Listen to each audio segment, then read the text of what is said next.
এজন্য সব সময় প্রশংসা করব কার? শুকর গুজার হব আল্লাহর জন্য, ঠিক কি না?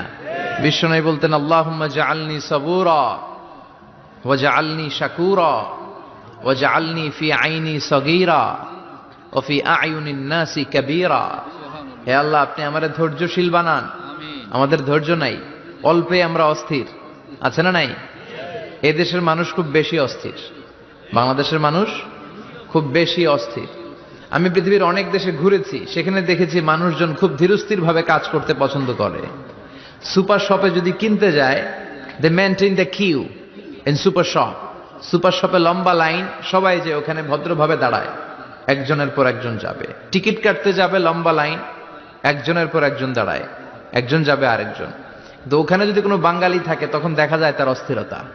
কেন সামনে এত লাইন, এত সময় লাগে কেন, আমি কখন পাবো, আমার কি হবে? অস্থিরতা আছে না নাই?